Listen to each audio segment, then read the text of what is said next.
guys, welcome. My name is Brittany, and today we're going to dive into another mythological creature. Now this one is actually quite interesting, and if you're new to my channel, definitely make sure to hit that subscribe button and turn that bell on. That way you're notified every single time I upload. So we are going to be talking about the Zaratan. Now, I've heard of the Zaratan before, but I didn't know that that was its name. I've heard about how there's one specific legend where the earth is actually on a sea turtle's back. Like the entire world is on its back. So I think that's kind of ties into this, but it's not just like the earth itself, but it is quite interesting. So we are going to dive straight in. Zaratans are creatures that originated in medieval Europe. They often take the appearance of giant whales. They are much larger than the average whale. Large enough to fit an entire island on its back. Also take the form of octopuses or giant sea turtles whose shell looks like a sloped rocky mount that is several hundred feet in diameter. Yeah, quite large. Sailors will often mistake their shell for being a small island, and they will anchor their ship and they will go on land in hopes to find fresh water. Now, they will soon realize why this was such a horrible idea, and when it turns to night, the Zaratan will awake and submerge into the water, pulling the ship down and drowning all the sailors. So, quite a lovely bedtime story.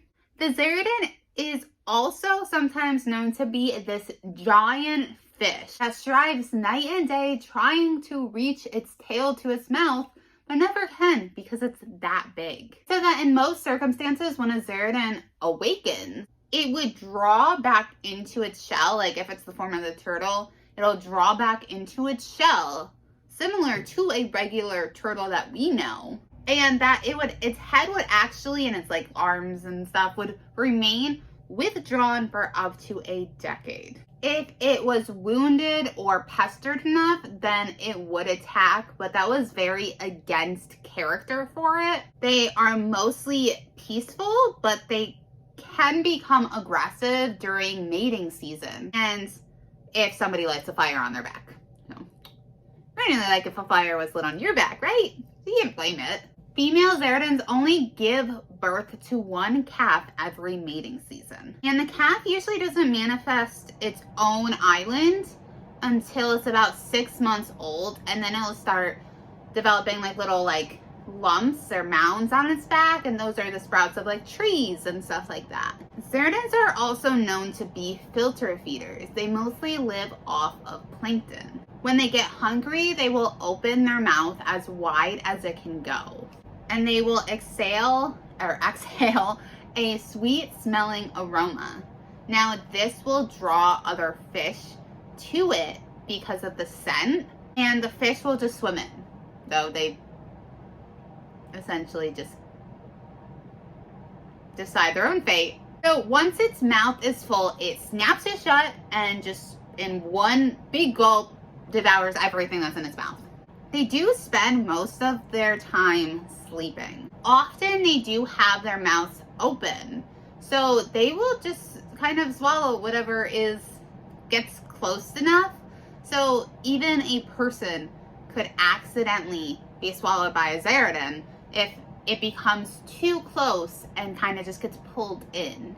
As the Zaratan ages, they sleep more. They grow, they need more sleep, and as they get older, they need more sleep. It's kind of the opposite of humans. If Zaratini, which is Zaratan plural, bump into each other while they are floating in their sleep, and it's a member of the opposite sex, then they will mate. And one mating session could last up to an entire year. Quite a long time. They communicate in similar methods as whales do. And a single conversation between two Zaratan can last decades. Imagine talking to somebody just straight, no stopping for that long. That's quite impressive.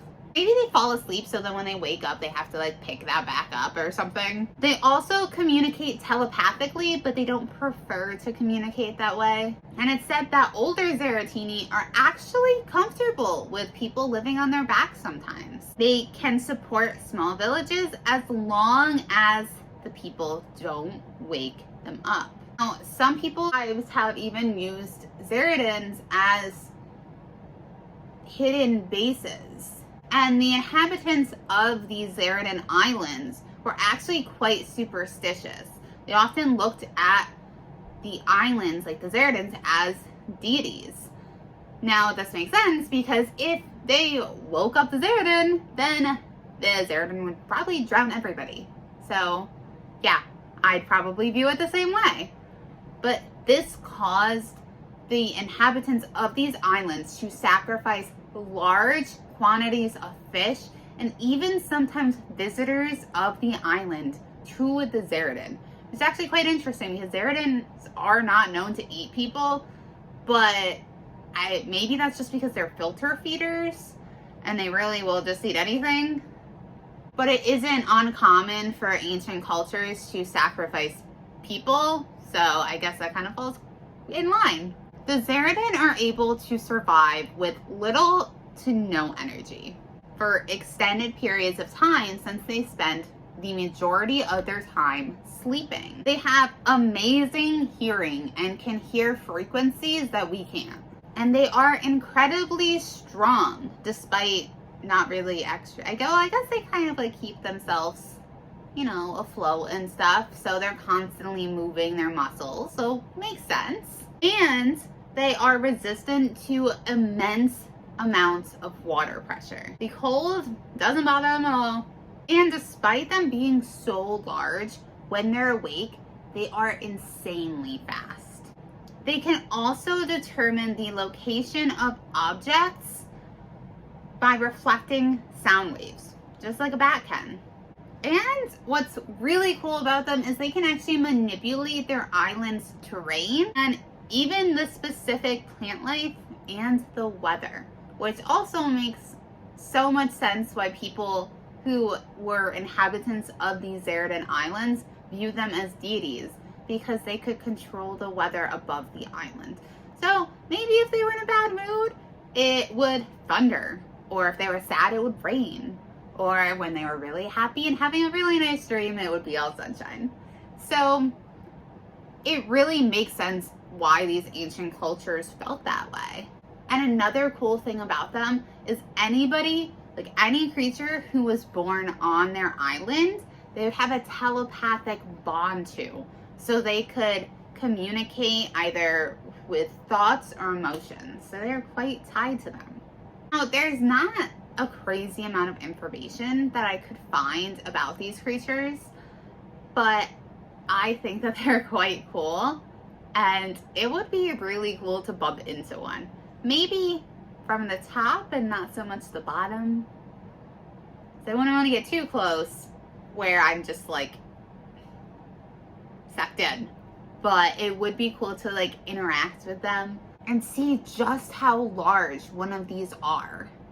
And it makes you wonder how many islands that people might come across that are actually Zaratans. Let me know what you guys think about these creatures down below.